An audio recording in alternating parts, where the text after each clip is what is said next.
Hey, it is June the 10th, 2018. We're now in the morning time. It's 9:44 over here in San Antonio, Texas. I've been tweaking out a little bit off of deep issues and stuff for quite some time, many hours. All right, been kind of thinking about it, looking at it, pondering it, and stuff like this. I do have to exercise, get out, experience sunlight, get some breath in my lungs and stuff. All right, so I'm about to do that, but before I do that, I did want to holler at y'all real quick, real briefly, about some of the stuff that I've been looking at. Now, this is in reference to this guy Anthony Bourdain, who I've seen his face before. I was familiar with his face. All right, I didn't know too much about him. Started learning this and that about him. We were talking about him last night, and also Charles Krauthammer, and death in particular. We were talking about Mr. Bordaine and trying to learn more about him and stuff like this. This morning, I woke up and I just started to kind of see this and that, other things said about Miss Asia Argento. Brought to my attention, actually, was Asia Argento by Paul Romano from Pockets of the Future. He was talking about her and the peculiarities of her. Right? So I did a little research, and as you can see, I've seen like a video or two stuff on the internet about Asia Argento, to include her powerful speech at the European Parliament, which, just to briefly discuss the European Parliament, it's kind of weird that a whole host of countries would have a parliament. It's kind of like a UN type situation. All right. So she's there and she's talking about basically Me Too movement type things. All right. And we've heard about this. A lot of people in the everyday America are concerning themselves with the Me Too movement. And then there's a lot of people who are not finding legitimacy to it and are actually not really thinking about it very much. Not really thinking about it very much. There are some people who are thinking about the Me Too movement very much. And you already know, basically, it's a movement of ladies. Movement of ladies against the wrongful abuse of the ladies in certain industries, to include show business, right? Me Too, that's what it is. You already know that's what it is. All right, that's what it is, right, by definition. So anyways, this is the girlfriend of Mr. Bordaine, right? Her name's Asia Argento, and there's other different videos. There's all sort of various videos that you can see. Now, remember last night we were talking about a message being sent.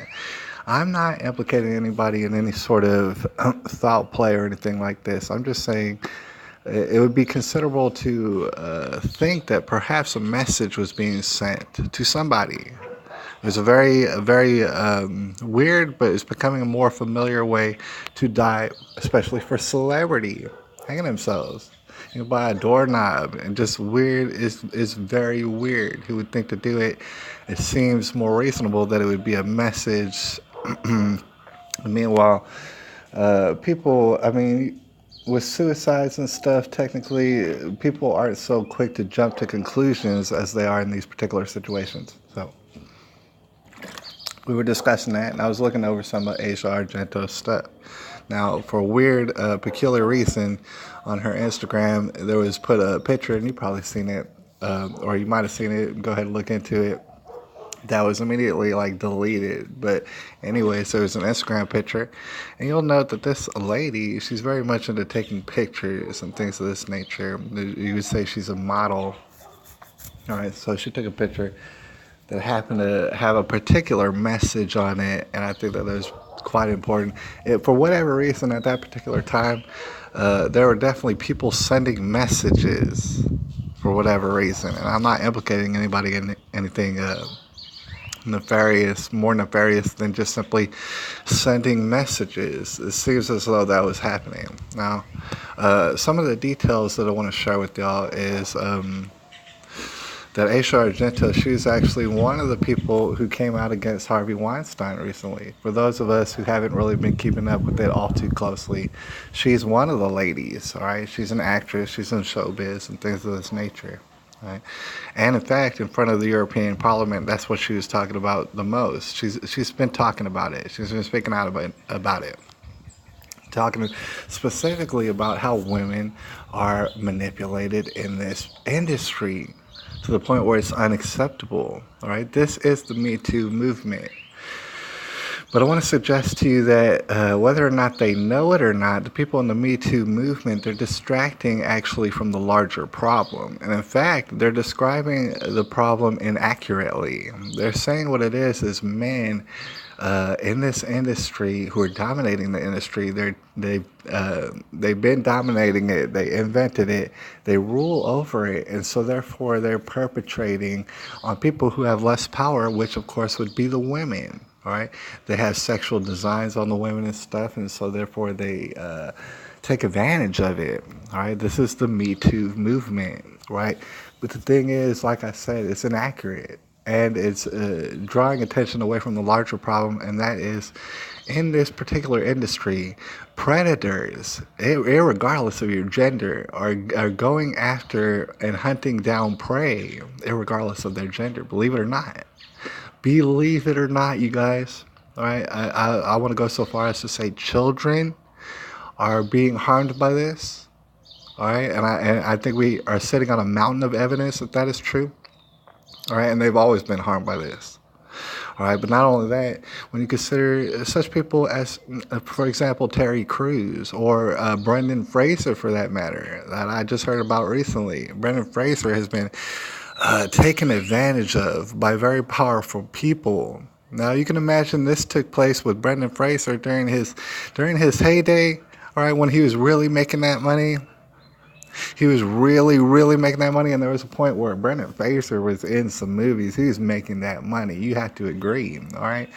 It seems that during that point, he was taken advantage of by someone who's more powerful than him, a predator, all right?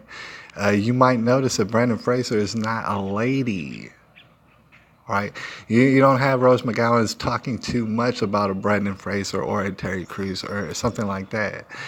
Men who are getting sexually taken advantage of in bad ways. And more importantly, I think we can all agree, is the children, and they're not bringing that up either. All right. Speaking of which, I did want to mention, for the people who might look into it, you may or may not already know that Asia Argento has a particular background, right? She's always been in show business, right? So you can imagine she's experienced this kind of behavior towards her ever since she was little in show business. And ever since she was little, it's only been amping up this sexual misconduct towards her, the way that she describes it, and being taken advantage of in general, the way that she describes it. It's only got worse and worse and worse, right? So certain details have become a little bit peculiar, like, for example, her statement that she put out about her boyfriend, Mr. Bordaine. All right, calling Bordaine her rock and her protector and stuff. These are her words, allegedly. You know, her rock and her protector. And I'm not implicating anybody in any sort of malfeasance or anything, but you will note that Bordaine just so happens to be older, plenty older than Argento. Right, almost to the point where he almost basically looks like he'd be her father's age. I want to point out this. Aisha has a lot of complaints against the industry that she's in. Right, talking about that there's no protection for females and stuff like this. They're taking advantage of it. Meanwhile, her own father is very well known, especially in Italy, for his, showbiz success and stuff like this. You'll note that Aisha doesn't speak about her own father as being her protector and her rock. No, she speaks about her deceased boyfriend, Mr. Bordaine, being her protector and her rock. And not only that, I don't see a quote of Asia Argento calling the Lord Jesus Christ her protector or her rock. You'll notice that she does have little symbols of crosses and this and that tattooed on her in various ways. Now, just because, let's for example, you get tattoos all over your body to include on your private parts, doesn't mean that you can't be raped or taken advantage of. I'm not really implying that, but I do want to point out that Asia Argento, for whatever reason, good or bad, became very, very comfortable in exposing all her most private of parts to what looks to be just older men, right? To include her tattoo artist and her boyfriends and this and that. All right, very, very comfortable with it for some reason. All right, and I can't tell you the reason. I don't know. But see, this is what happened. And you'll note that not only does Asia Argento not really speak out against perpetration on children and men as well, but she does only specifically speak out for women in the industry, right? And like I said, you'll note that her father he's not spoke about like a protector in her life, like the rock in her life. Neither is her Lord and Savior she supposedly saved according to a tattoo that I've seen. Right? He's not the protector. He's not the rock in her life. Instead, it's her boyfriend and stuff who allegedly, supposedly just committed suicide, all while everybody's sending messages out through Instagram and everywhere else. All right. And before we get out of here, this may all just sound like gibberish to some people, like I'm drawing things together that aren't so ominous as they seem. All right, as the Me Too movement is specifically designed to draw attention away from the abuse of children, as well as men, as well as just prey in general. And in fact, that's how the industry works. That's what it's fueled off of, and it may well have always been fueled off of that. But I also want to draw attention to like a couple of videos that you might see. I want to say this one in particular, Rose McGowan and Asia Argento, and it's on E Entertainment. That's the thumbnail in which they're talking to each other very candidly about how they were both raped by the Harvey Weinstein, allegedly. All right, so they're talking about it. And you'll note that at the end, Asia Argento, she mentions very candidly that for whatever reason, on a video that everybody's going to see, that her rapes actually didn't make her a better person. For whatever reason, Asia talks about that her rapes made her a worse person. That her rapes subsequently made her a worse person, more hardened to the world, more like a F everybody type stance, which is a statement that she makes in a lot of various different ways. The F everybody type of stance. It made her a worse person, from her own words. All right. And I do want to make note of, the whole cycle of rape, the disgusting cycle of rape, and in that some people get raped and they become worse people from it, unfortunately. And we're not attacking them for being victims. We're just saying that some people do get raped and become worse people. In fact, some people get raped and become rapists themselves and start doing all sort of weird, just unintelligible things. They start acting out in weird kind of ways, right? They start showing you weird signs and messages. Some of these people, after being perpetrated on themselves, they actually become worse people from it, right? And are severely kind of miswired in their brains. All sort of things are going on that they can't even really explain. This happens a lot. I don't know what Asia Argento means by the fact that she's a worse person now. I don't know what she means by never ever bringing up children and the fact that this abuse happens.